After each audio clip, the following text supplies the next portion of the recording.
Welcome back to the Go Have Good Sex podcast, the show where faith and pleasure finally stop fighting. I'm Angela, the Christian sexpert, sex coach, truth teller, and your new favorite bedtime devotional.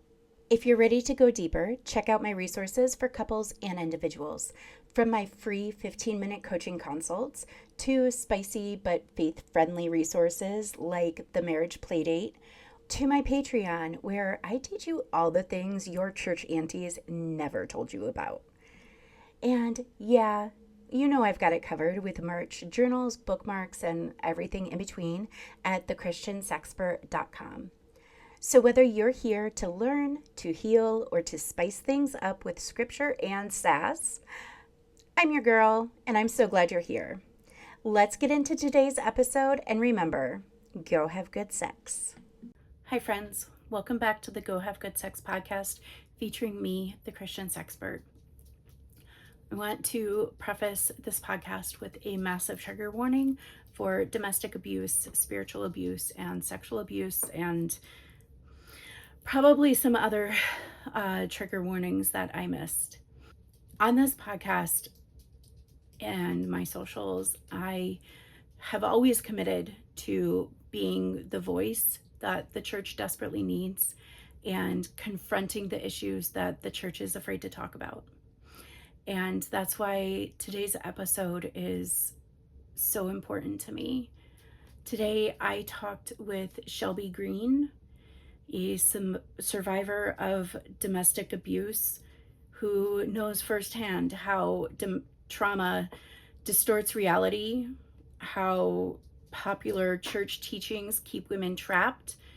She's sharing her story with courage and clarity, not just the pain, but the restoration, because our God is a God who restores what the locusts have stolen. Shelby is a personal friend of mine. She's one of my soul sisters. She and I met through the Natural Christian Mamas ministry, where the Christian sexpert was born. I've watched her walk through this awfulness with more poise and courage than I think I have in my body. She and I are a lot the same. If emotions or tears come, we both kind of say, ew, gross. But I can't think about what she's gone through without my heart breaking. The point of today's episode is she wrote a book called As Ashes Fall. And this is the first part of her story. And the church does a really bad job at sitting with people in the mess. We like things nice and tidy, and we like the image of what a good Christian is supposed to be. And today's episode isn't any of those things. It's messy and it's real, and it probably will shock you in some places. But I think we need to be shocked. I think that it is time that we start talking about the devastation of abuse. I want to make it really clear that I do believe that God hates divorce. But this will never be a space where we idolize the institution of marriage over the safety of those in it. And the church has done that for far too long. Sometimes divorce is necessary to keep people safe, to keep children safe, to keep children of God safe. If you're looking for hope after abuse, this episode is for you. If you are looking to understand what someone in abuse is dealing with, this episode is for you. So be warned and take care of yourself with this episode. If it becomes too much, take a break, because you deserve safety. In the podcast notes, you will find resources for abuse to help you get safe. And I want to thank Shelby for sharing her story with us. Let's dive in. All right, y'all, welcome back to the Go Have Good Sex podcast. I am so excited to have my friend Shelby Greene with us today. Shelby is one of my soul sisters with my beekeepers for the ministry that the Christian's Expert was born out of. I am so grateful that not only is she here at all, like still here on the planet, but that she is agreed that she agreed, maybe under a little duress, to be on the podcast with us. So thank you for being here. Slightly under duress. Like, But it's there was it's a good. little bit of bullying that happened. There may have been some bribery and some pressure, but it's there. And I kind of love you enough, I guess. We're all about informed consent, but sometimes a little peer pressure and a bribe among friends, Consensual pressure. consensual pressure, consensual bribery between friends. Oh my goodness. Um, as I told her the other day, God forbid a girl just want to drag her sisters up with her. Yeah. Goodness. I like, I don't even know how to respond appropriately because number one, we already have like a relationship with each other, right? And we pick and we have our like gross love or whatever.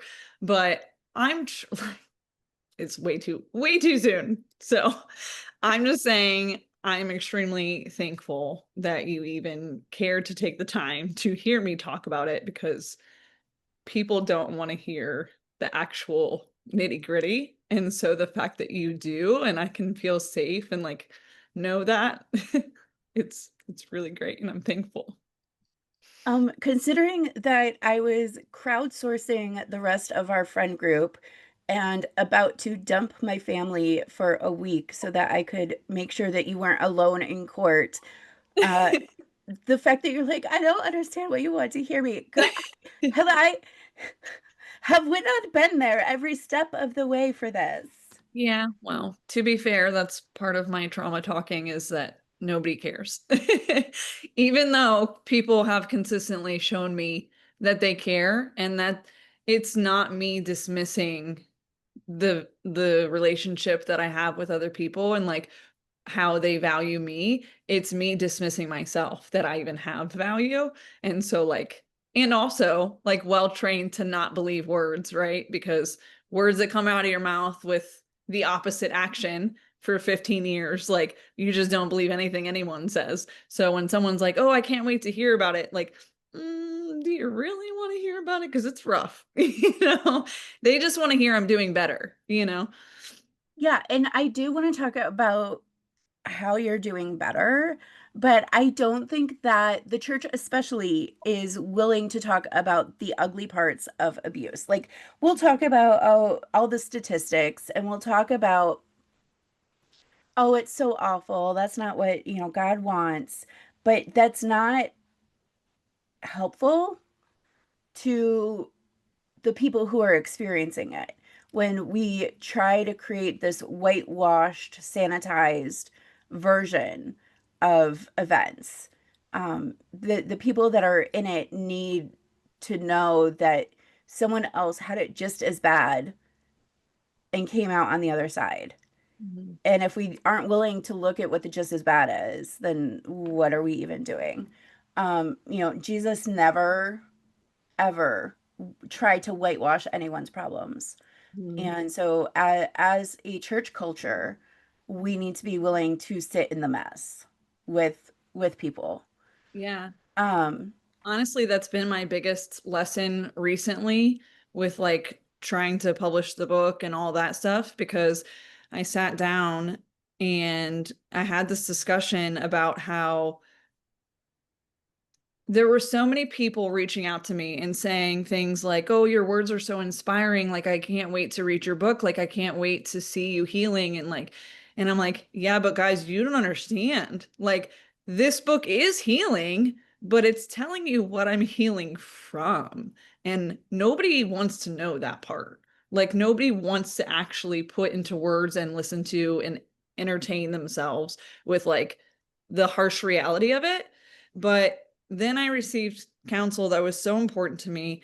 And they said, there are so many people out there that say, I've been there too, and I'm so sorry. But what is there? Who's been there? Where are you? No one ever says where there is. So when someone says, "Oh, I've been there. I can imagine how scary that was." No, you can't unless you've been there. And if you don't explain what there is, then every single woman thinks that there is alone. And it's not what every other battered woman is generally experiencing and being told to, work through, pray through, fast through, all the things. Oh, we're gonna get to the prayer and fasting We're going to question. get to that. That's one of my pet peeves. So, okay, so tell us a little bit of your there. What you've been there. What is the there?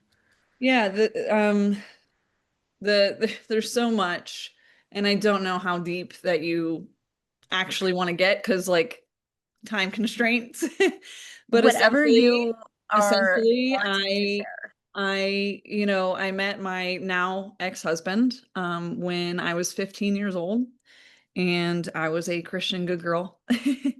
And I was raised in purity culture, right? And your value is within your body and what you have to offer your man when you're married, and all the things.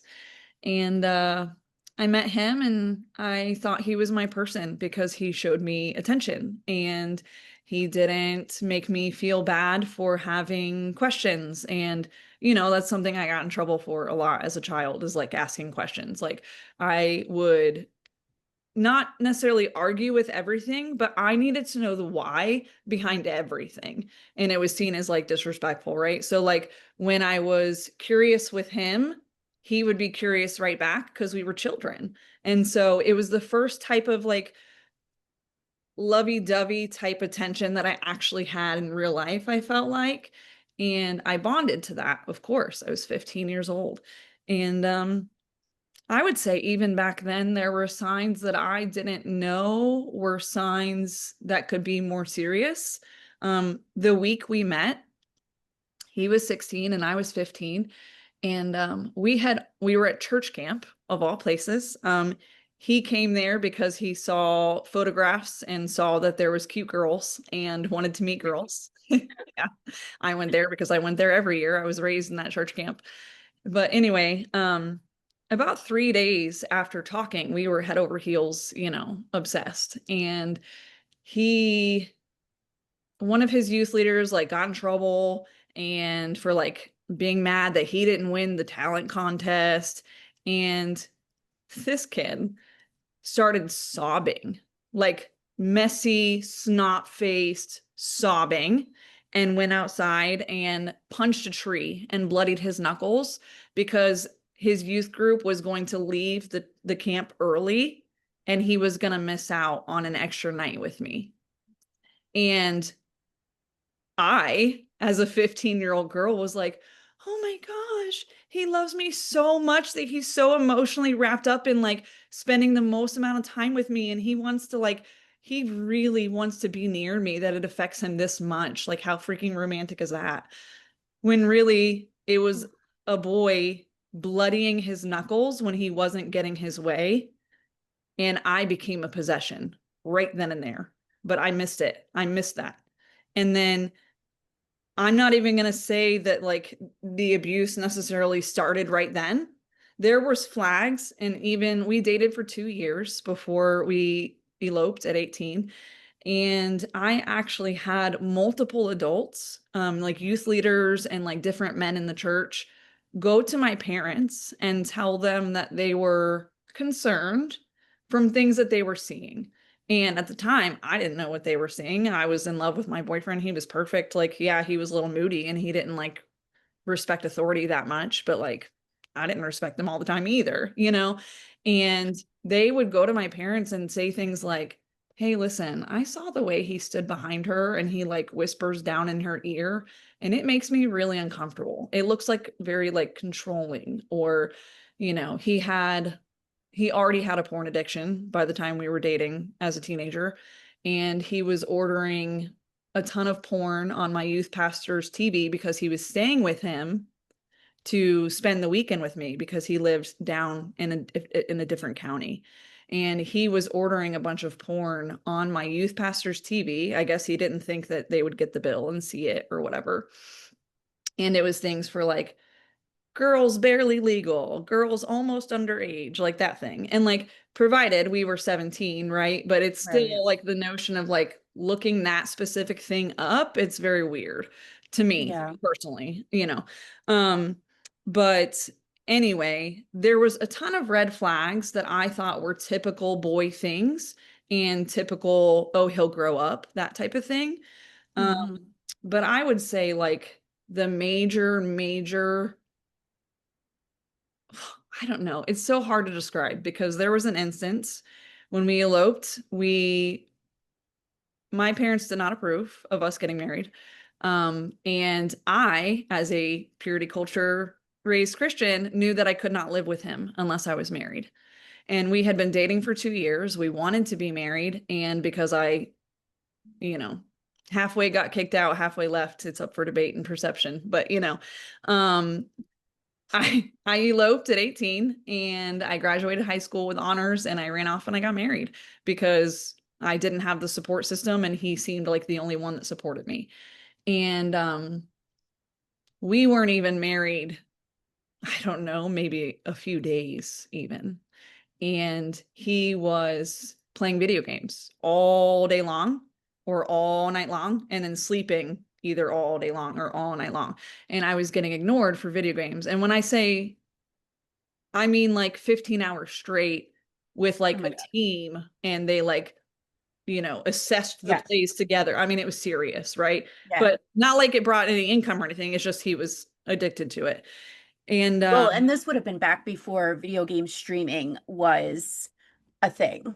well, it was Call of Duty and it was streaming. So they actually But had but a I mean like but streaming before for it was huge. profit Right. He as wasn't an doing it. influencer. It was It was for it was funsies. before influencers were streaming on Twitch. Right. So it's not like he was trying to do it as a career or anything. Right. Um, and I felt like I was getting ignored, felt like I was getting ignored. And I remember telling him, like, hey, like, we just got married and I'm in a new town. Like, I don't know your friends. Like, I don't know anyone around here. Like, let's go do stuff. Let's explore. And I couldn't even tell you what he said to me, but it was something really disrespectful that was like, I'm not going to be spoken to this. I don't care if, I'm not going to be spoken to this way. Like, who are you? Right? Me and my little 18-year-old prideful self in the middle of the night. Okay. I put a bag together and I was crying because I didn't have my cat, which I left in the bedroom. And I walked out. I walked out of the house and I said, I'm leaving. I don't care where I'm going. I'll hitchhike home. uh, it was dark, and I was willing to hitchhike 3 hours back home to get away from him because I was so done with the way he spoke to me. And after about an hour of begging me to come home, and I hadn't gotten very far because at first I had like a panic attack down the block. And there was a truck going up the road back and forth, and it was freaking me out a little bit. And so I remember calling him and being like, listen, I'm not coming home, but like we need to figure something out as far as how I get back home safely, because now I feel like this truck has like come up and down the road a few times and I'm feeling very scared and like I don't know what to do right now, but I want to go home and like we need to figure it out.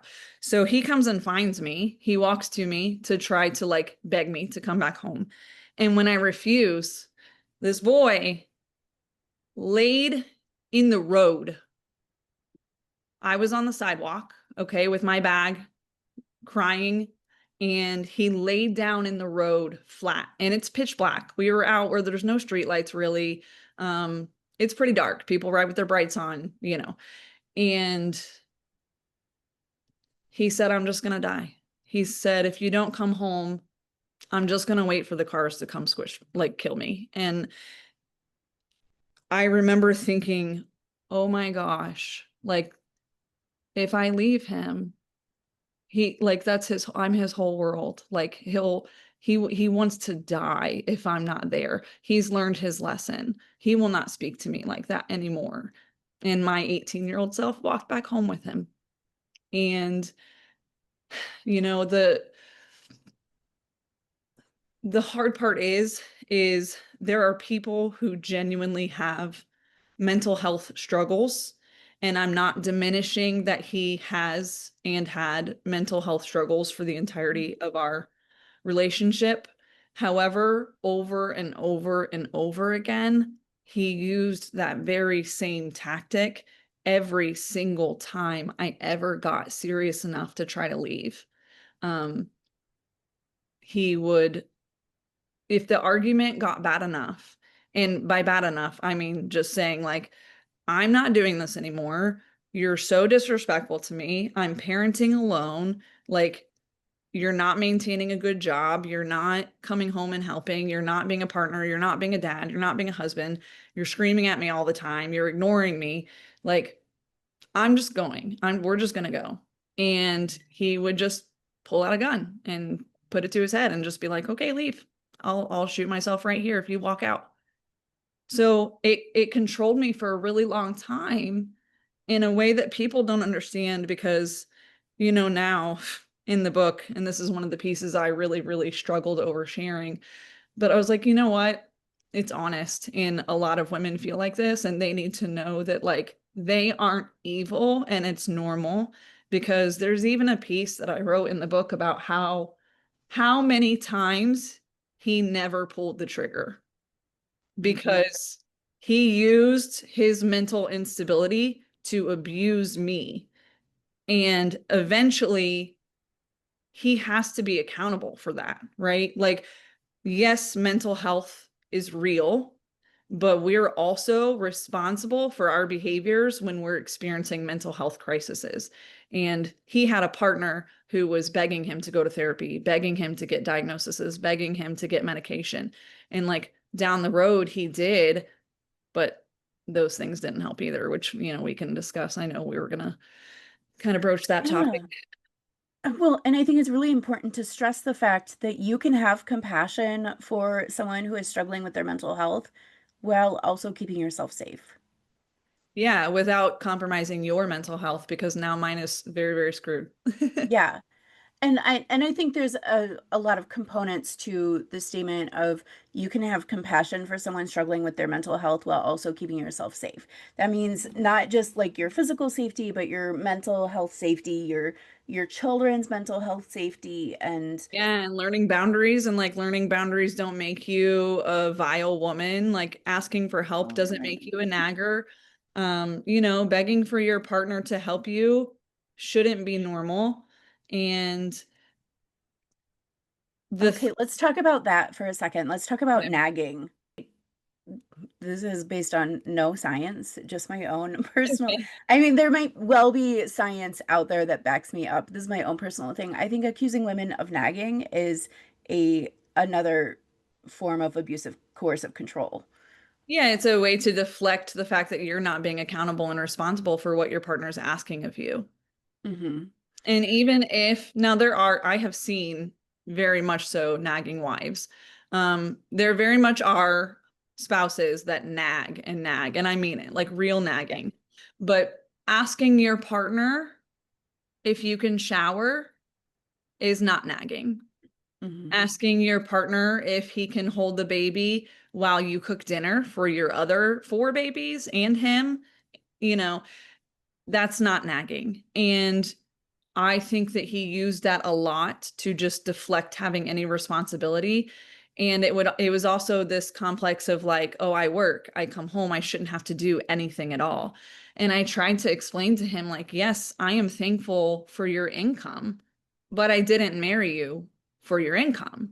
And I didn't have babies with you for your income. And I didn't want you to be my partner in life to just be a paycheck. So, no, that is not enough.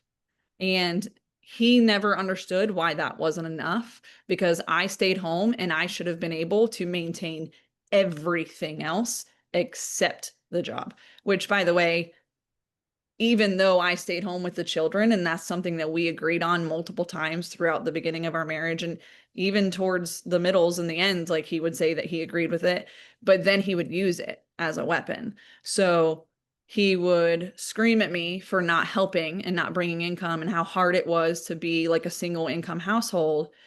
But then he would be like, no, you're not getting a job. Like, you know, how are we going to XYZ? And then he would spend hundreds and hundreds of dollars on weed and video games. So like clearly he wasn't really concerned with our budgeting or our income or like outgoing expenses. And I like this, I think this surprises a lot of people because they'll see my like professional photography or like my stylized photo shoots or the fact that I like makeup or whatever. And I think people assume that I am like materialistic or vain or, like very appearance driven or anything.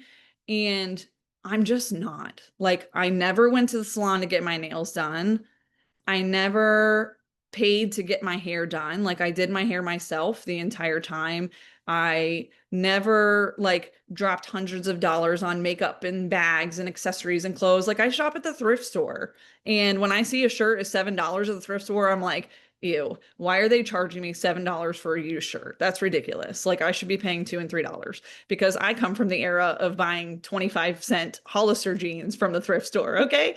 So I think it was so upsetting to me in so many different little facets too of like I am not a needy person and I was a really really good partner. Like he never had to ask for anything.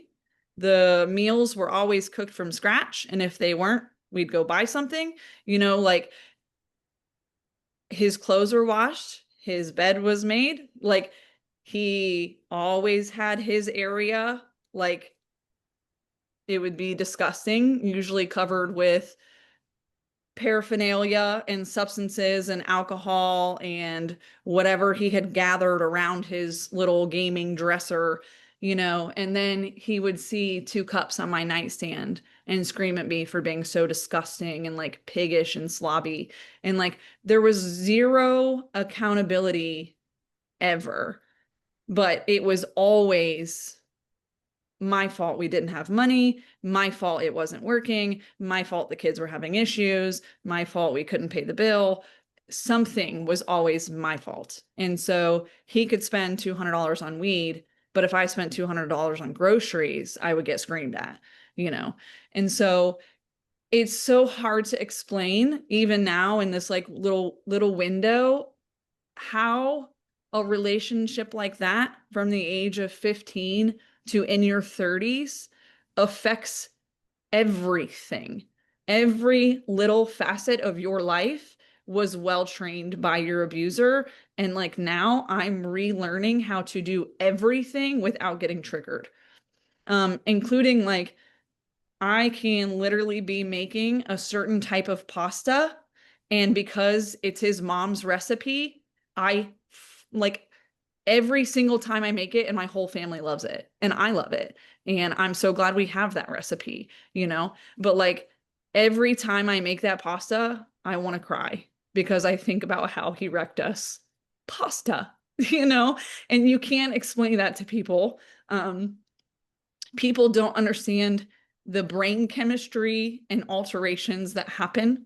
And they don't understand that's a big reason of staying is you don't see how bad things are when you've been well trained to dismiss how bad they are.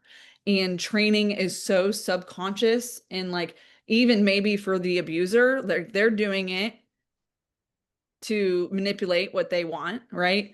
And you just want to be loved and you just want to know that they feel loved and you want to be a good partner and you think that if you are a good enough partner, they'll treat you better. And like if you pray harder and if you fast enough and if you beg God enough and if you journal enough and do enough wife devotions and if you go to a pastor for counseling, if your husband joins the men of the church commitment ceremony and signs a paper on how to be a Christ-like husband and then comes home and does whatever he wants. Like there's so much warping that it's so hard to encompass it all. And there's so many different facets of like what makes you stay and what makes you not see things clearly. And even to the point of where like I hate to use this word because I feel like it's buzzy right now and trendy, and it really diminishes the people who actually experience this specific type of abuse. Um, but I do believe that it was narcissistic abuse, very, very much self-driven, self-absorbed. Towards the end, he even said he knew he was treating us like that and he was doing it on purpose because he just really couldn't stand how much I had ruined his life. And by ruined his life, meaning I bought our first home, I bought our first vehicle, I had 5 babies, I homeschooled them. I brought in extra side money as as much as I could. I maintained our home. I even made big enough moves to sell our first home and get us a 2-story farm on my own. I did that without help. And he just got to come along for every bit of the ride and like the climbing the like somewhat success in life ladder. He was just there behind the scenes in his gaming chair, getting dragged along with my dream of success and, like a family support and the type of lifestyle we wanted to raise our children in. But like none of that mattered to him because he wasn't even raising our children. So, he was just there for the ride, essentially. And it's kind of crazy because I can't really pinpoint even 5 reasons why I stayed or why women stay in general, but you know, I can list a ton and every single one has this deep rooted topic that is so expansive. One of the things that you mentioned a little bit is you are trained, like your sense of reality gets warped. Do you have like a couple of concrete examples of what that warped reality looked like for you? Yeah, so um we'll use his control about my appearance, say. That's an easy one just because it's like right there and topical. Of course, when we first got together, he was like, I can't believe I got Shelby. Like, all the, like, I can't believe I got her. Like, look how beautiful Yeah. she is. Like, how did she like me? All the new relationship stuff. Um, he probably a few years before I left, he started telling me different things about my body that he didn't like or that was gross or off-putting. One of the main ones was shaving. So I have coarse black leg hair, body hair, like armpits, legs, Mhm. everything is coarse and dark. And when I shave, like within hours, I had stubble, right? So like I did my best, but I had ingrown hairs and I would develop rashes and like I couldn't shave constantly. But if I didn't, there was abuse. And I would be, okay, prime example. We had work, a work Christmas party to go to for him. It's the first time he had ever had any sort of company Christmas party. And so we felt like we were adults, like it was so exciting. And I had kids, I had 2 babies. And I was so excited for an opportunity to look hot for him, right? For him to show me off and to like be like for him to be proud. And so we went to the mall and I was a mom of 2 toddlers and a stay-at-home mom at that, so you know how they dress. And so we went to the mall. I was like, "Hey, I'm going to spend money on myself," which we never ever ever do, right? And I found this dress and it was like all black lace up top. And then right at the waist, it like blew out in this like black, like flouncy mini skirt, bubble skirt. And I was looking hot. Okay. And I was so excited because I hadn't felt attractive in quite a while from just being home and being a mom and, whatever. And I was so excited to show him this little short, cheeky dress. And I walk out of the little curtains and I think it was like Forever 21 or something like that. And he's sitting on the bench right outside the curtain. And I walk out And he looks at me and he looks me up and down and he stares at my legs, which have stubble on them, because I let them grow out for like a week so I could go get a wax so he could really enjoy my smooth legs and I could wear the short dress and be confident, right? So I had some stubble, visible stubble on my legs. And he looked at my legs and he looked at me and he went, he made like a big gagging reaction, like he was gonna vomit. And then he got up and he left me in the store because he was so disgusted by my lack of care for my appearance and how gross that I was that he left me in the mall by myself to then like wonder what was wrong because that was the first time he had ever done it about my leg hair, the gagging face. And so kind of like part of me, like he had already made comments about me having stubble and things like that and how disgusting it was.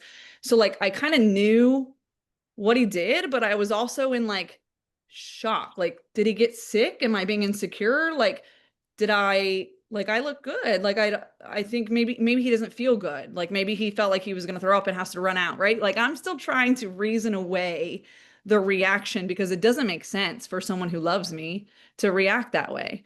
And I was running in the mall to catch up with him and begging him to tell me what was wrong. And the entire way home, the only things that he would say to me were things that he was, like so disgusted that I could allow myself to get that bad.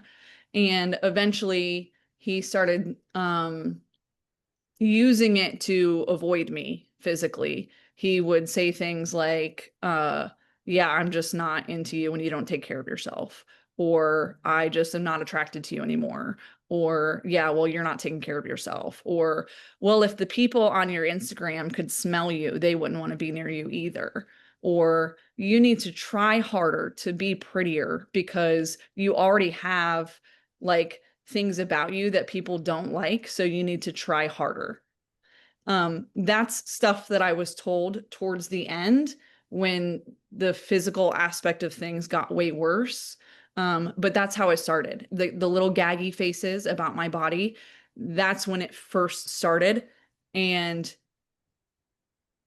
it delved into so much more like abuse in that area specifically, even if it was just mental stuff or the things he would say, like,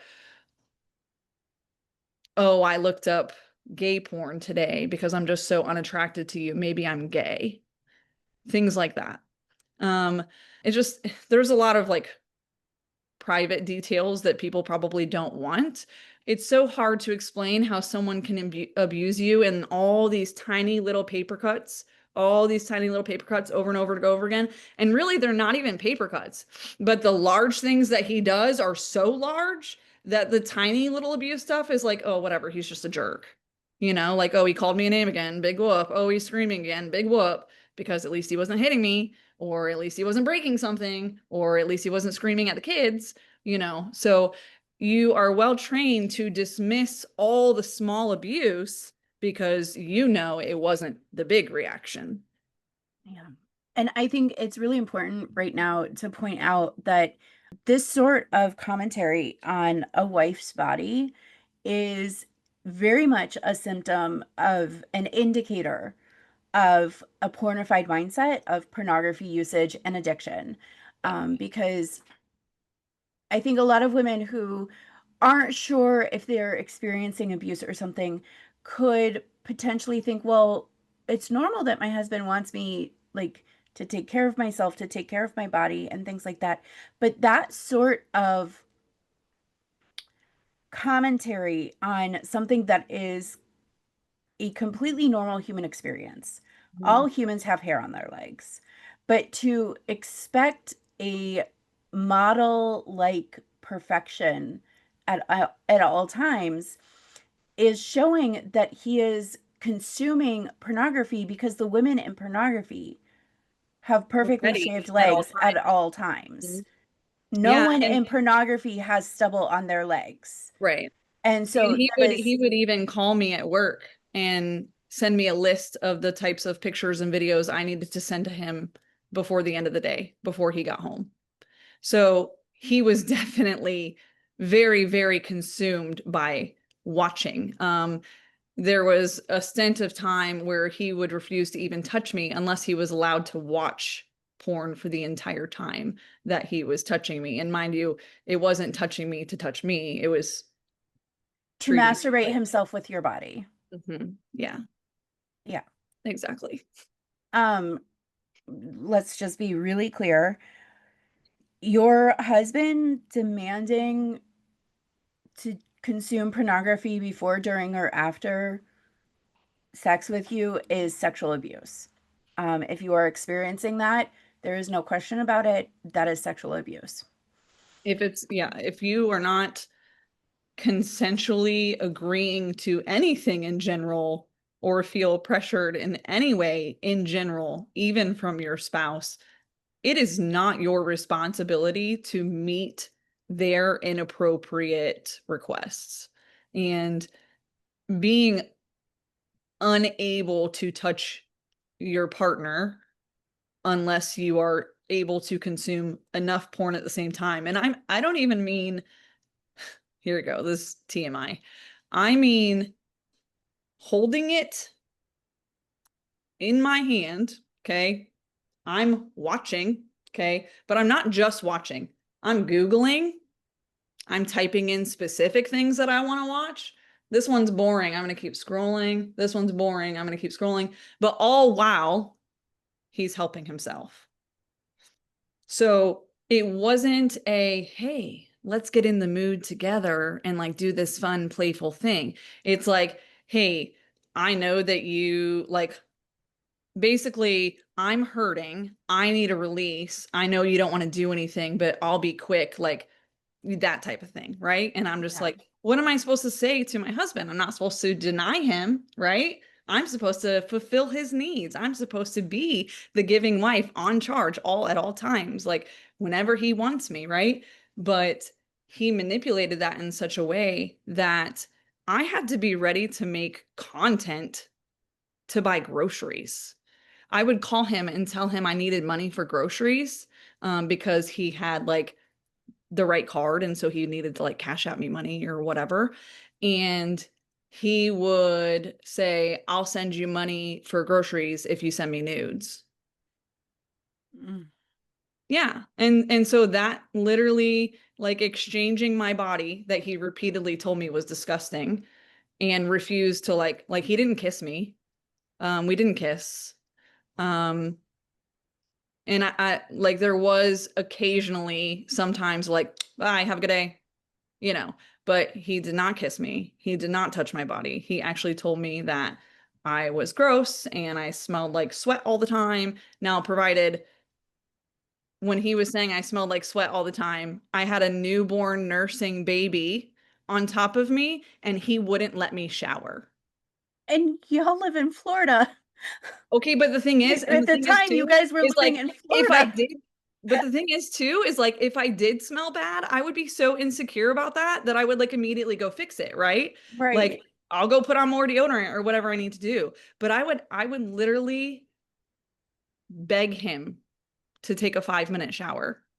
And when I come out of the shower, our child would be clawing at his pant legs, screaming under 1 years old, by the way, Mm. screaming until she had hives on her body and she had blood vessels bursting under her eyes because she was screaming so hard and clawing at his pant legs for her to get picked up by him and to just sit in his lap.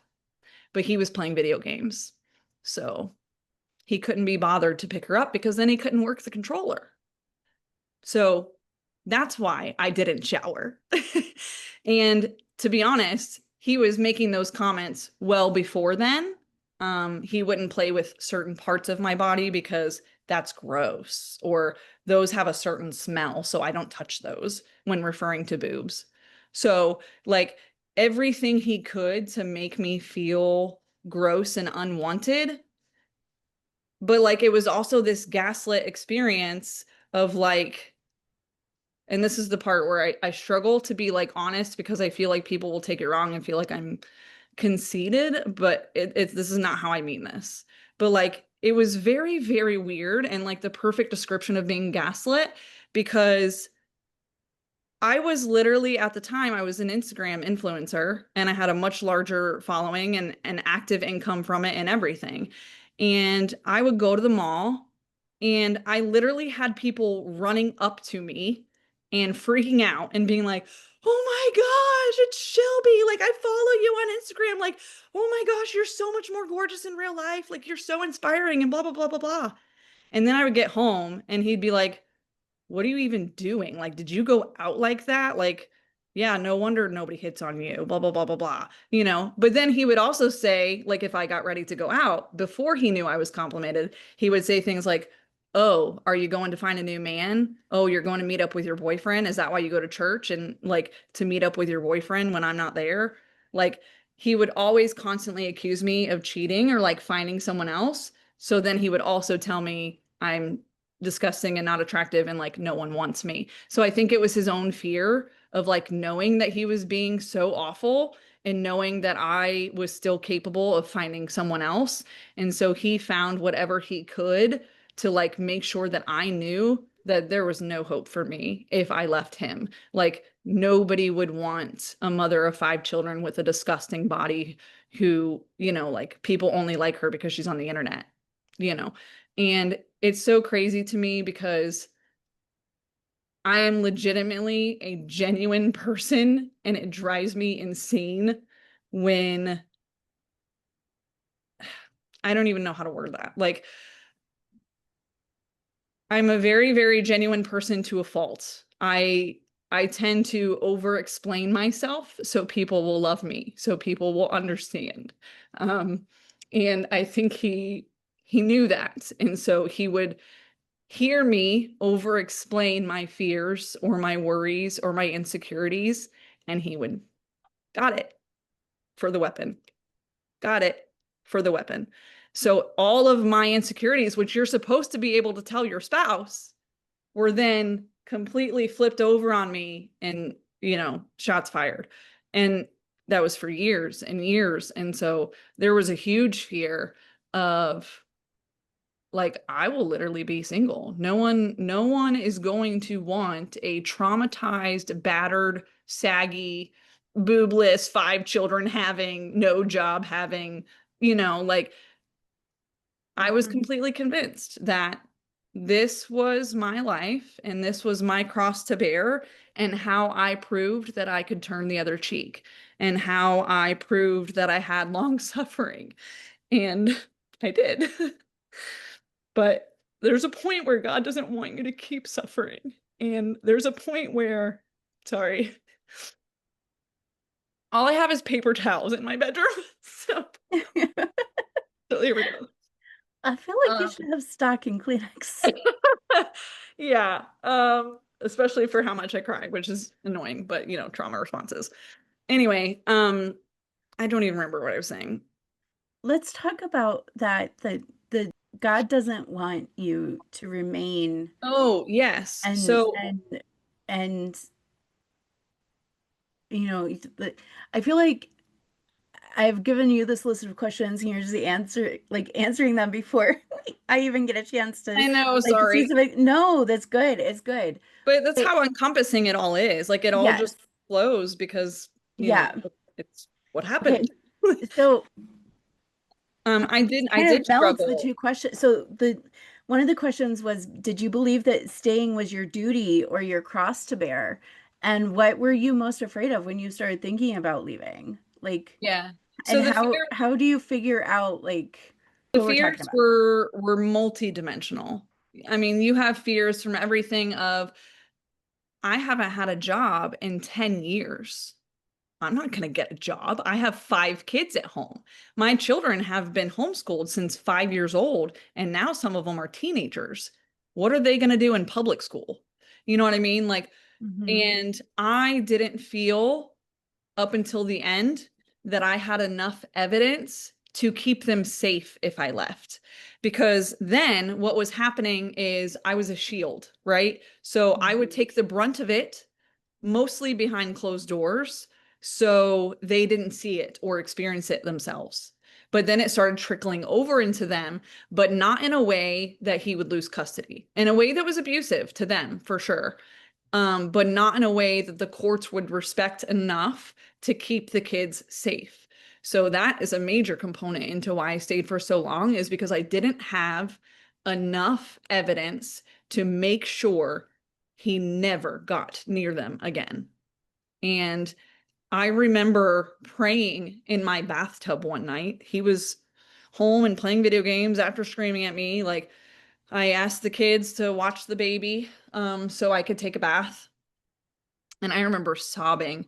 And I don't even remember what he screamed at me for. It's probably something stupid like dinner, you know. And I remember praying that like something bad enough, like he would finally do something bad enough that wouldn't cause permanent harm to my children, that could also help me keep them safe. And it wasn't long after that when he pulled the loaded weapon. And that was enough in court, along with like bruise photographs and such, to keep them safe. But that was mainly like a huge, huge fear, is if I leave and they have to go to him 50-50, who's shielding them? Who's protecting them? When I'm no longer the target, you know who's going to be the target? The one child that's just like me. The one child that stood up to him. The one child that was like, why would you say that to her? Mm-hmm. You know, and I knew that they would become a target if we split custody.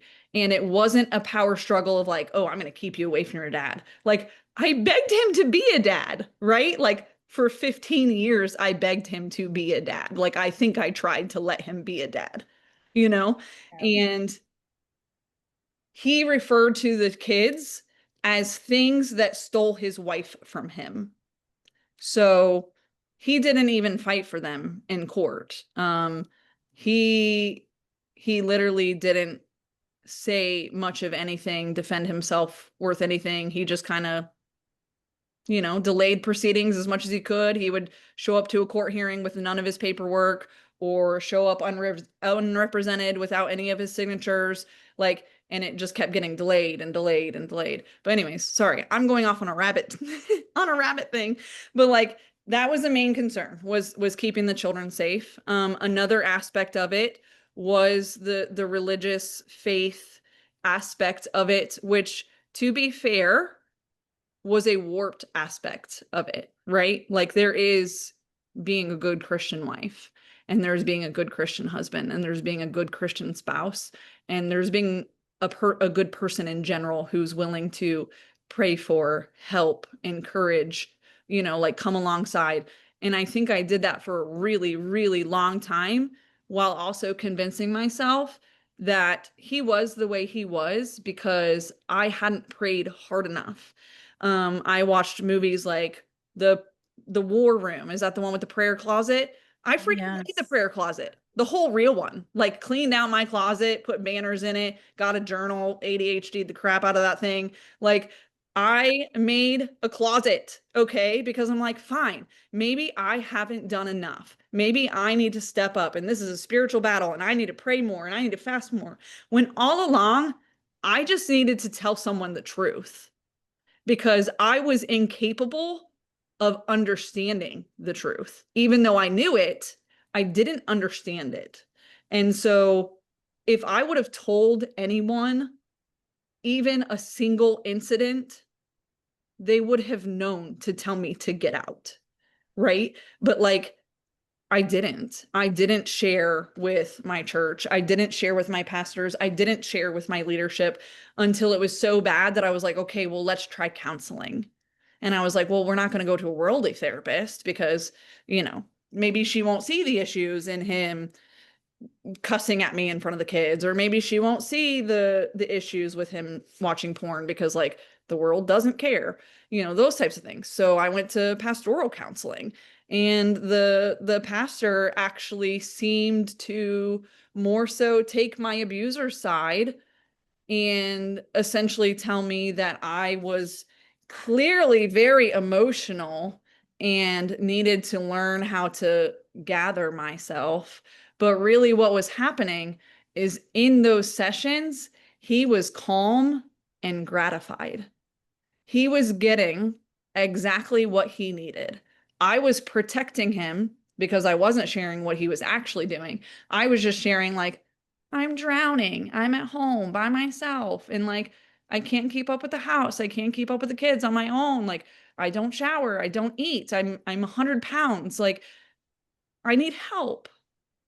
And of course, I'm emotional because it's wrecking my whole life.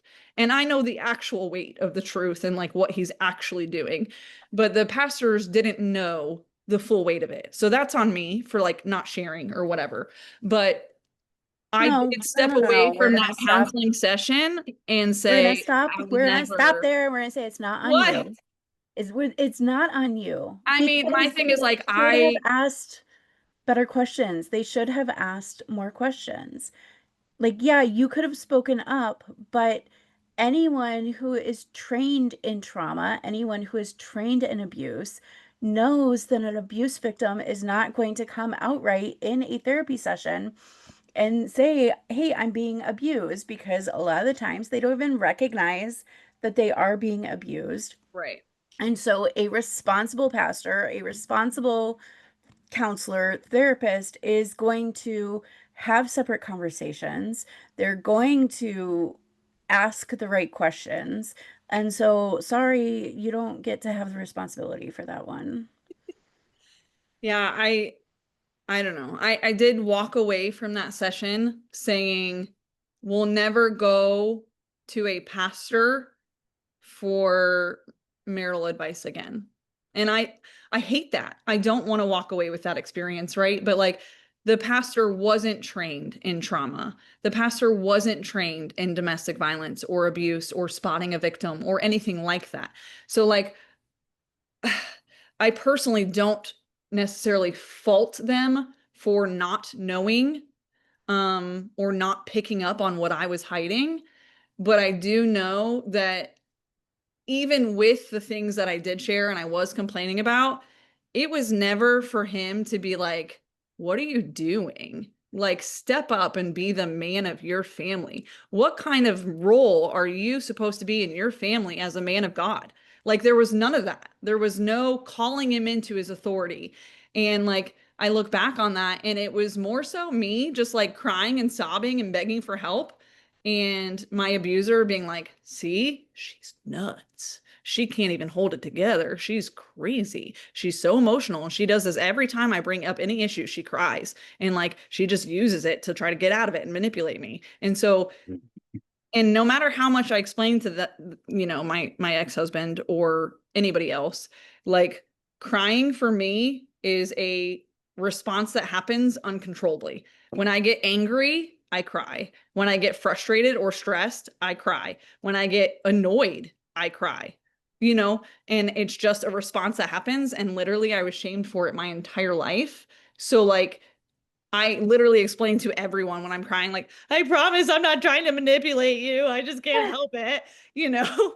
But like that is the rep that he would push off. Like, see, you guys know how dramatic she is. You know how emotional she is. Like, I'm trying here and she just sobs and it really did make it look like he was calm and reserved and collected and knew what he wanted. And he just didn't know what to do with this crazy, dramatic, emotional woman and he worked so hard. He worked so many hours and like he came home and he deserved to not have to do a dang thing. And unfortunately, I felt like the pastors agreed with him on that. Like, oh, yes, you're the wife, you're the keeper of your home. Your husband shouldn't have to come home to, stuff on the floor or dinner not ready. And I'm like, are we talking about how I'm a whole person keeping five other people alive while wanting to be dead? Can we talk about that? Can we talk about how I don't want to make dinner because I don't want to eat? Because I probably will just go puke it up later when I'm crying. Like, and people don't understand. And that's what I'm trying to say about the whole counseling experience is like, if I would have said outright, like, hey, he won't touch me unless he's obsessively consuming content, that probably would have been an issue that would have been addressed, you know? Yeah. And if I would have said, hey, every time we get into an argument, he threatens to kill himself, that probably would have been addressed. Or if I would have Baker acted him. So like there's all these things that make me say like how I could have ended it sooner, you know? But it's like it's really difficult to try to explain to people why women don't. And it's not because they're weak. It's because they're so freaking strong they think they can keep bearing it. They think they can keep bearing the load until it's different, until their husband does step up and stop, until they come to Jesus and have a salvation moment and can give their testimony from the pulpit. That's what I prayed for a long, long time. I prayed that God would get a hold of him. And in the end, he used God as another form of abuse. He would say very, very nasty things to me about my faith. And then he would go to church and play the drums on praise and worship and be like, oh, yeah, I feel so close to God when I'm playing drums. And then like scream at me the entire way home because I didn't lay anything out for lunch, you know? And it's so hard when it's like this constant barrage of like, what just happened? And like, you don't even have time to process it before they've already moved on and they're acting normal. So then you're just like, wait, is that normal?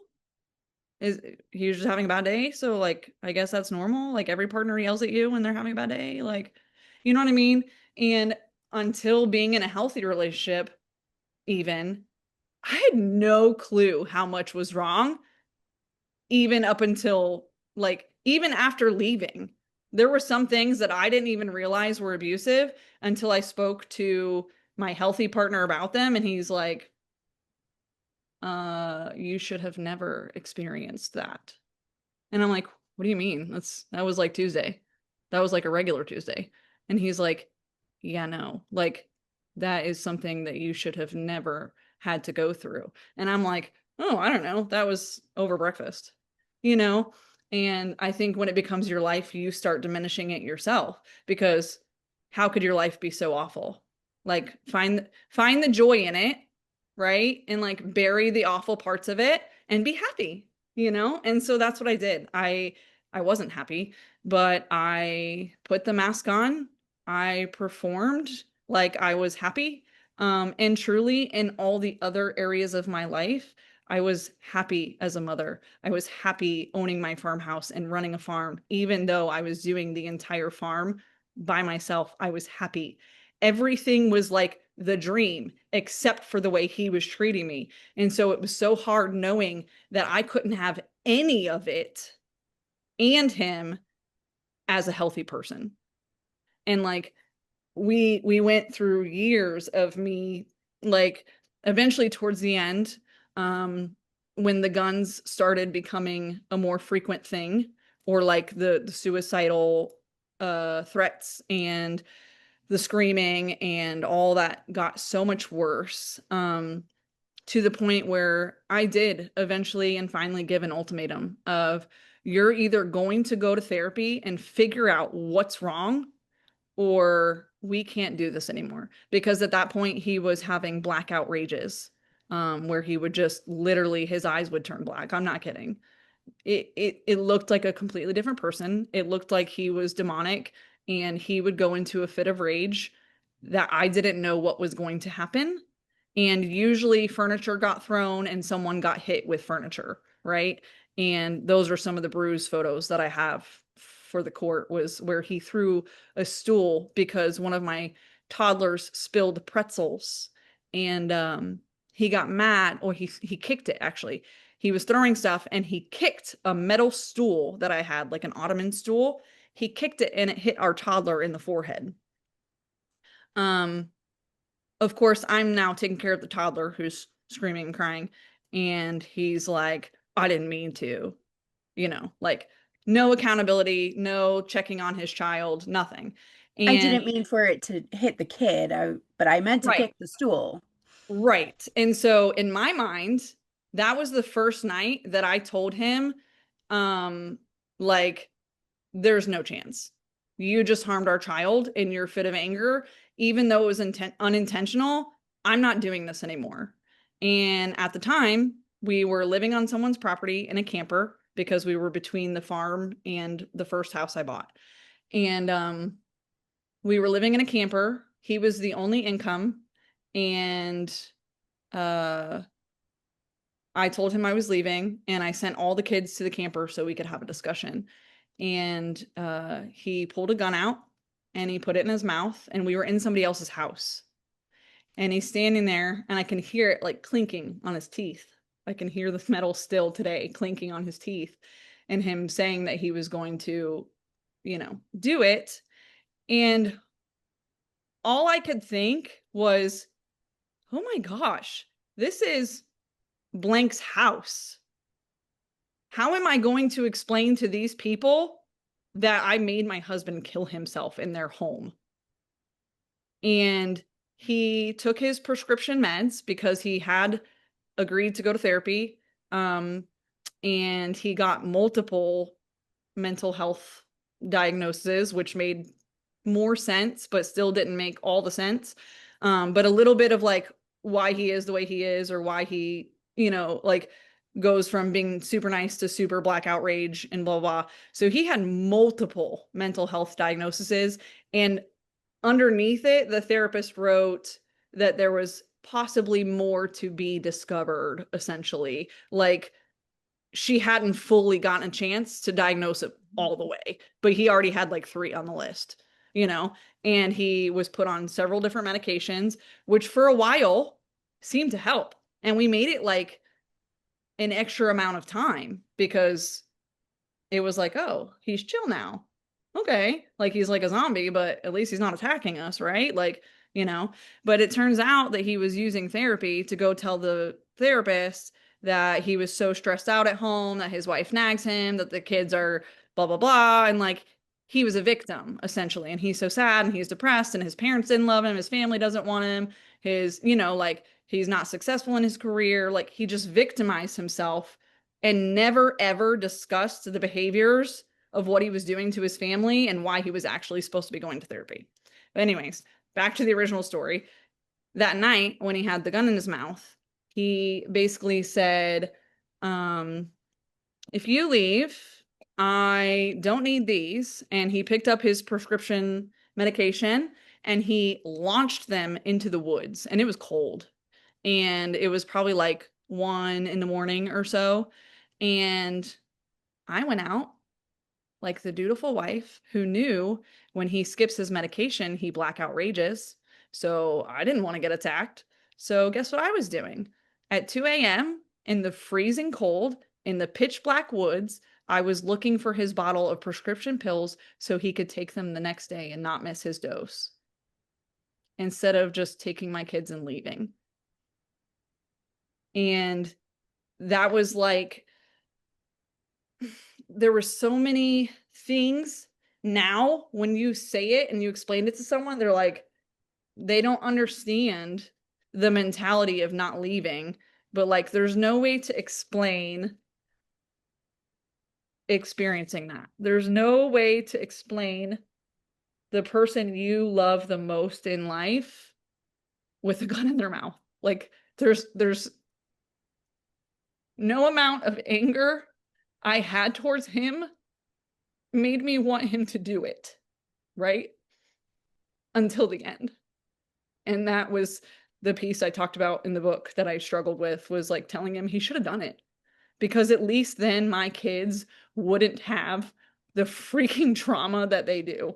And at least I wouldn't have the trauma that I do. And at least I wouldn't hear my son begging his daddy for his life. Like those were thoughts that I had. Like, I wish he would have done it. I had those thoughts. And it's not like I'm proud of those thoughts, but like, that's real. That's realistic. And so I want women to know that if they have prayed for their abuser to not return home, I get it. And if you've prayed for your abuser to like something bad to happen so you can get out because you can't get out, I understand. Like there's zero judgment from me. And the only people who will judge survivors on how they survived is people who've never had to survive. And I think that's a really important, important place to talk about. It is not normal to pray that your husband has an accident on the way home just so you can feel safe in your home or feel like your kids will be safe. Like that's not a normal merit thing that happens in normal marriages.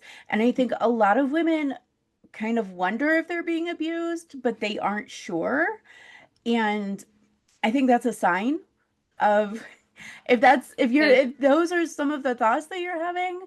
If you're a naturally peaceful person and you literally give of yourself until you are beyond empty and you're sitting here praying that God will allow someone to die so you can be safe or so your kids can be alive, like I should have and provided that was more towards the end when things were really progressing and I was being very, very, very abused in worse ways. Um, it was to the extent of there's no other option, right? Like it's him or me, and I can't leave my kids, and I can't surrender my kids to him without me being there and shielding him. So God, let him die. Like that's the only way I see of getting out. And I want people to know, like, it's not like I'm proud of that, but it's a desperation feeling and like trying to describe the hopelessness that you feel when you are financially, mentally, physically, emotionally, spiritually warped in every sense of the way for over a decade.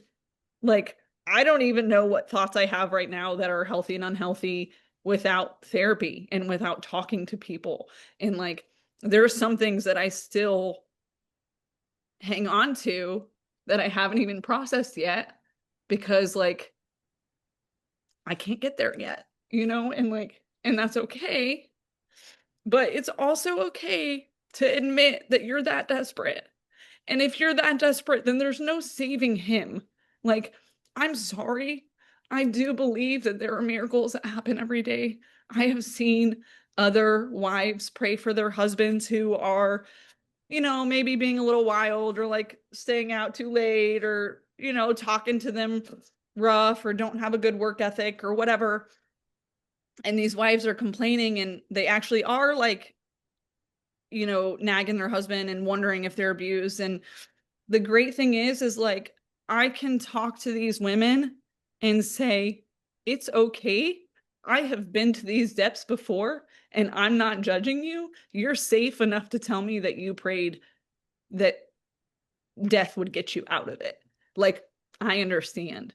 And I would never before surviving it, I would have never admitted that because I think it makes me a horrible person, and like, and that's my own like trauma talking because clearly it's Well, normal for me to feel that way to an extent. I think in the church as a whole does a really bad job of mess, Yeah, and this is messy. And so as Christians, there's this social conditioning that doesn't allow for public mess. We have to fit the mold of what American evangelicalism has defined as good Christian. especially as a pastor's child who was still attending their father's church with their family. And so the entire church was like my family. And so, you know, had anyone have known the truth, it would have ended right then and there. There were so many people there willing to protect me, but I didn't feel safe enough to reach out to anybody because no one was going to understand the depth of it unless I was willing to share the depth of it. And I was incapable at that time. And I think so many victims are incapable of explaining the depth of their abuse until they can get out of it and look back and look objectively and be like, oh my gosh, I didn't realize he was using that way. Now I see it, you know? So we're running up against time, but I want to make sure two things. So you wrote your book as a way to help other women know um It's As Ashes Fall. Um, and you wrote this so that other women, to help pull other women out. And I know that this is only the first part of the story. Mhm. I think this is important because if we as Christians, we say we want to help the oppressed, we say we want to help the abused. If we aren't willing to be in the mess with the oppressed and the abused, we can't help. If we're telling them that it's too messy, they aren't Christian enough because they prayed for death to be the escape, that's Right. not very Christian of you. You aren't Right. ever going to be able to help them. And so the book is, I needed to be real so other yes, women could be real. I yes, needed people to understand. And honestly, to be fair and to be completely honest, I didn't write the book for anybody. Um, I did publish it for those women, but I wrote it as a release for myself. The therapeutic value in, like, the words would just come to my head. It would be, I would be driving, I'd be laying in bed at night and like overthinking, or it was a really hard court day and I'd come to bed and like the words would just start flowing and I would just like, type away on my phone or whatever, write down in a notebook while I got the idea. But like really for the 2 years that I was putting these pieces together or like writing these journal entries, it was just a desperation of getting it out when I had hidden it for so long. And then when I realized how many pieces I had gotten out, I was like, oh my goodness. Like by that time, I had already helped multiple women escape their abusive relationships on Instagram. Um, I was posting a little bit of detail on my Instagram. Like I said, I used to be an influencer. So like I had a larger following. So clearly, like I gotta kind of announce that like something happened and like it went from everything's fine to we're in hiding, and like how do you explain that to 100,000 people? Like you can't really, and people want details and I wasn't ready to give details and I wasn't even ready to be on social media. I was literally in hiding with my children. And I I had women reach out to me when I did get brave enough to share a little bit, at least, of like what we were trying to heal from, um, and tell me, I think I'm being abused. What does this sound like to you? And I'd be able to talk with that woman and talk her through it. And I have had women form an escape plan with me and come back and be like, hey, I just want you to know that I got out and my life is a mess right now, but I'm safe. And that's all I wanted to hear. So I was like, you know what?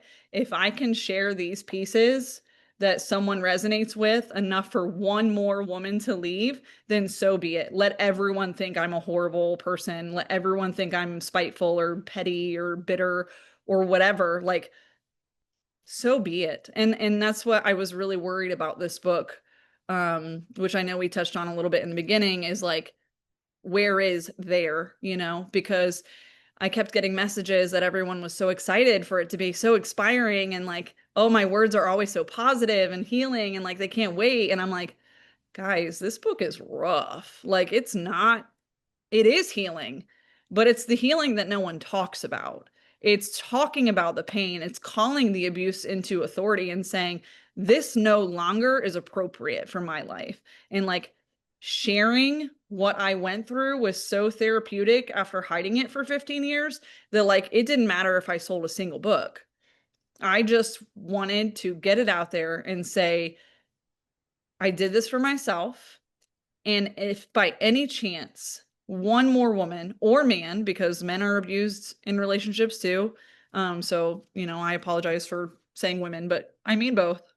Um, if anyone could hear it and just say, "Oh, that's exactly how I feel. Oh, that's how desperate I feel too. Oh, that's how hopeless I feel too," and anyone who finds it most likely knows who I am or can get on my feed and kind of see like where my life is now. And while that's still highlight reels, you know, I've tried to be really authentic and sharing like what life looks like now. And I could kick myself for staying so long and thinking that nobody wanted me. And like, the partner I have now is literally a complete restoration of everything I was praying for. And I got exactly what I prayed for, as far as he did something bad enough that he lost custody. I got a partner that wants to be a dad. I got a partner that actively parents just like me. I got a partner that when I was doing my makeup for this podcast, he was putting a roast in the crock pot. So I didn't have to worry about dinner. And then he brought me a glass of sweet tea and he's like, I know you're getting busy, so here's a drink. He cares for me.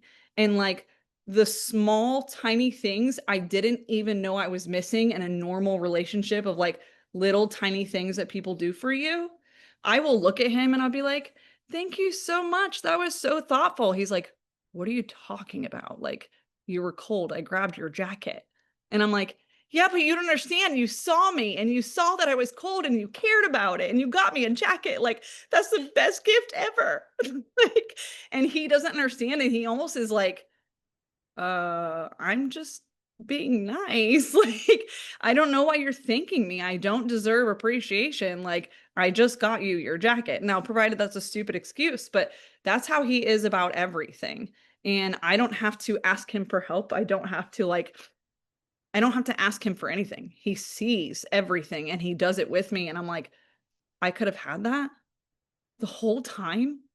Like, the whole time I was convinced that I was unlovable and gross and disgusting and that no one would want me, and that like especially no one's going to want me with 5 kids and trauma. And like, here I have exactly what I was praying for when I got brave enough to say, you know what, enough is enough.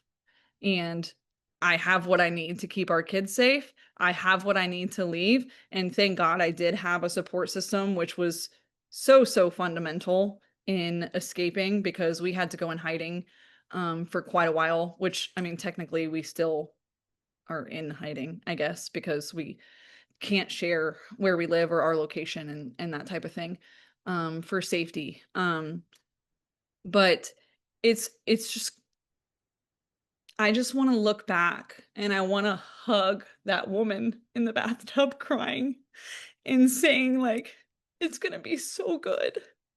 It's going to be so good when you leave. Like, if you'll just do it, if you'll just hand God what you've clearly prayed for and you're not receiving for a reason, right? Like, if you'll just give it to Him and pray for something different, pray for His will to be done. And like, that seems a little messed up, but His will was not for me to be being abused. So when I'm praying for His will to be divorce and escape, like, that's real. And that's still Christian. You know what I mean? Like, God, I truly think, and maybe this is something that I will have to be accountable for when I answer to Him, but I truly believe that God wanted me to leave. God did not want me there. God did not want me not standing up for myself. He did not want me to be a doormat. He did not want me to sit there and allow abuse. The vows were already broken. The thing that God respected and valued had left long ago. And the only thing He respected and valued at that point was me and what I did for my children. As that's how I feel. Is like, I do not feel like I was wrong or sinful whatsoever in divorcing and finding someone new. Like, I think that's exactly what God had for me, because I don't think how my partner treated me was how God viewed marriage. And I really don't believe that He had any value in holding on to that. And only I did. Like, only I was assigning the value to God, I think. Like, Yeah. Basically saying instead of saying, God, I know you can bless me if I'm faithful enough to step up and leave and like trust you, instead of praying for the situation to be less abusive, you know? As we wrap up this episode, if someone is thinking that they might be being abused, what are their next steps? I know for me personally, before I was ready to say anything out loud, I started documenting what was happening to me. At first it was literally writing myself a Facebook message, and then it would be like taking a note in my phone or like emailing myself, but essentially creating a timestamp. Because at that point, like I was so confused and warped and like hazy, but also I knew something was very, very wrong and like beyond wrong. And so I started telling myself, I've been saying this doesn't happen frequently. I've been saying he only goes off like that every now and then. And so I started documenting. And I would open up my email and I would see on this night he did blah, blah, blah, blah, blah, blah, blah. And I was like, holy crap, I stayed? I don't even remember him doing that. And like literally, I would have records of things that I immediately recorded when they happened, or like when I went down to lay in bed at night by myself. Mhm. I would just like sit there on my phone and write down everything that happened so I could go back and say, okay, this is what he's telling me happened, and this is how I recorded it, right? And there Yeah. was instances of abuse that I had recorded and didn't even remember when I read them back until I read them back. And I was like, oh yeah, I completely forgot about that. So for me, I would say that beginning to keep track of things that are actually happening makes them more real. Instead of having it in your head, and I don't know, for other victims, I am neurodivergent, and so my brain is already bouncing everywhere. I already process social cues differently and all those types of things. So like it's very easy to gaslight me if I love you, and I'll convince myself that I'm the problem and I'll do better, right? So when I'm rereading all these things as like a factual statement, I'm like, oh, oh, this actually is a pattern. This actually is way worse and way more frequent than I thought. And I started catching on to my own life. And I don't know how to explain that other than the fact that you just don't understand what you're living until you say it out loud or, whatever. So if you're brave enough, I say tell someone something, because if I would have been brave enough or felt safe enough, I didn't have anyone. I felt safe enough to be like, this is what's really happening. And I also knew the second I told someone, it was over. Like, because I couldn't stay with a man who was abusing me and my children, then I would also be complacent in the abuse of my children. And so I knew the second that the abuse on the children like became an active thing, I was like, there's no going back, right? So like at that point, you have to say something. But if I could have been brave enough or had someone safe enough to go to and say, hey, this is what's happening, and I'm really confused. And I'm not talking about going to your girlfriend and being like, he did da da da da da da da. And, I asked to pay for my nails and he said no. Like, that's not what we're talking about here. We're talking about going to a trusted person and saying, this is what's happening to me. I don't know how to, like, I don't know how to process it. Like, how do you feel about this? And make sure it's someone that you trust, who loves you and values you and isn't biased towards your spouse. Do not seek people out that don't like your spouse to just trash talk them. That's not what I mean. I mean, I would hope and pray that you had the safety of someone to open up to. And if you don't, open up to yourself. Record it for yourself so you can see it yourself. Start making a plan. Start gathering what you think is necessary to leave, to keep the kids safe, to keep yourself safe. Start having a savings fund if you can. But like, when I really, really, really press this home, do this on your own. Do not include your partner on your escape plan.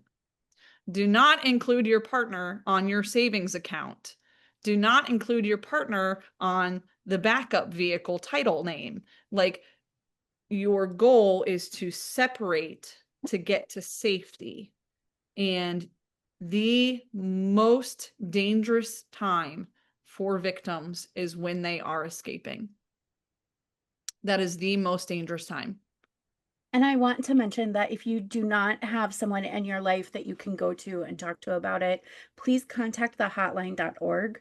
They Yes. can help you and be the person, be the people who will answer your questions, who will tell Sure. you if you're being dramatic or not, and Yeah, they and will I even help you put make a the plan.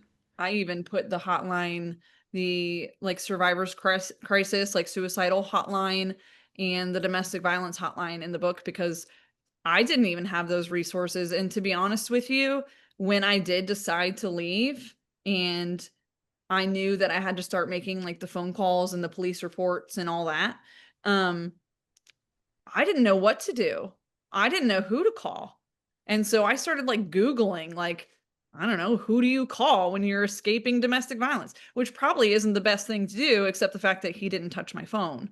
So, like, I knew, and he was also already in another county by then. So, like, he didn't know that I was reporting or that I was going to make any sort of things. He was still texting me, like, I love you. Like, I hope you know that I love you as the mother of my kids. Like, we could still be friends, right? And I'm sitting here like, Mr. Jones, can you please, you know, talking to deputies and domestic violence specialists and like trying to get into a shelter and all this stuff while he's like, I still love you. We're still friends, right? Like, it was another day for him. He didn't understand the severity of what he had done, let alone all the years of abuse, but he didn't even understand the severity of pulling a loaded gun on his own family. Like, how do you act normal after that and tell someone you love them and respect them as the mother of your kids and that you're still going to be friends after pulling a weapon? Like, clearly, that's not normal, you know? And if you're not paying attention and you're not keeping track of that stuff, all you hear is what you want. And what you want is for your partner to love you. And until you have someone else saying, like, hey, someone who loves you doesn't spit on you. Someone who loves you doesn't call you names. Someone who loves you doesn't tell you you're disgusting. Someone who loves you does these things for you. Like, or things that I didn't even know were abusive that someone maybe could have said, "Hey, that's a red flag. That's major," you know, and maybe I could have sped up the process.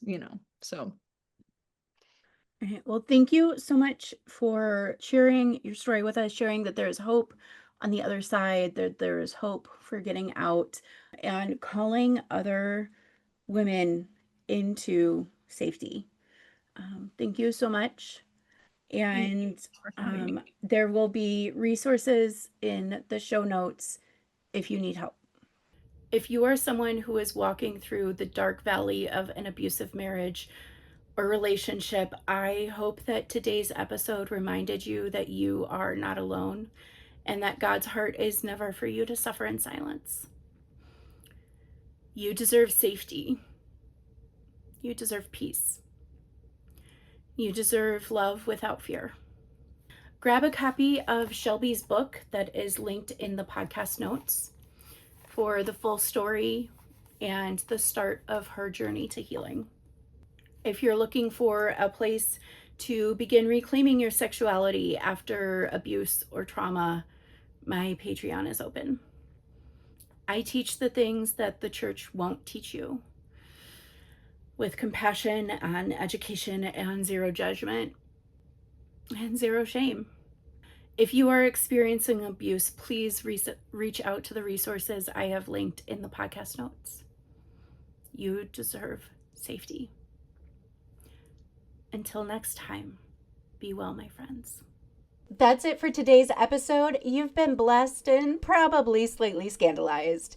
Now, go journal, go text your man, and most of all, don't keep this to yourself. Share it, review it, slide into my DMs. Then grab a journal, a game, or a coaching spot.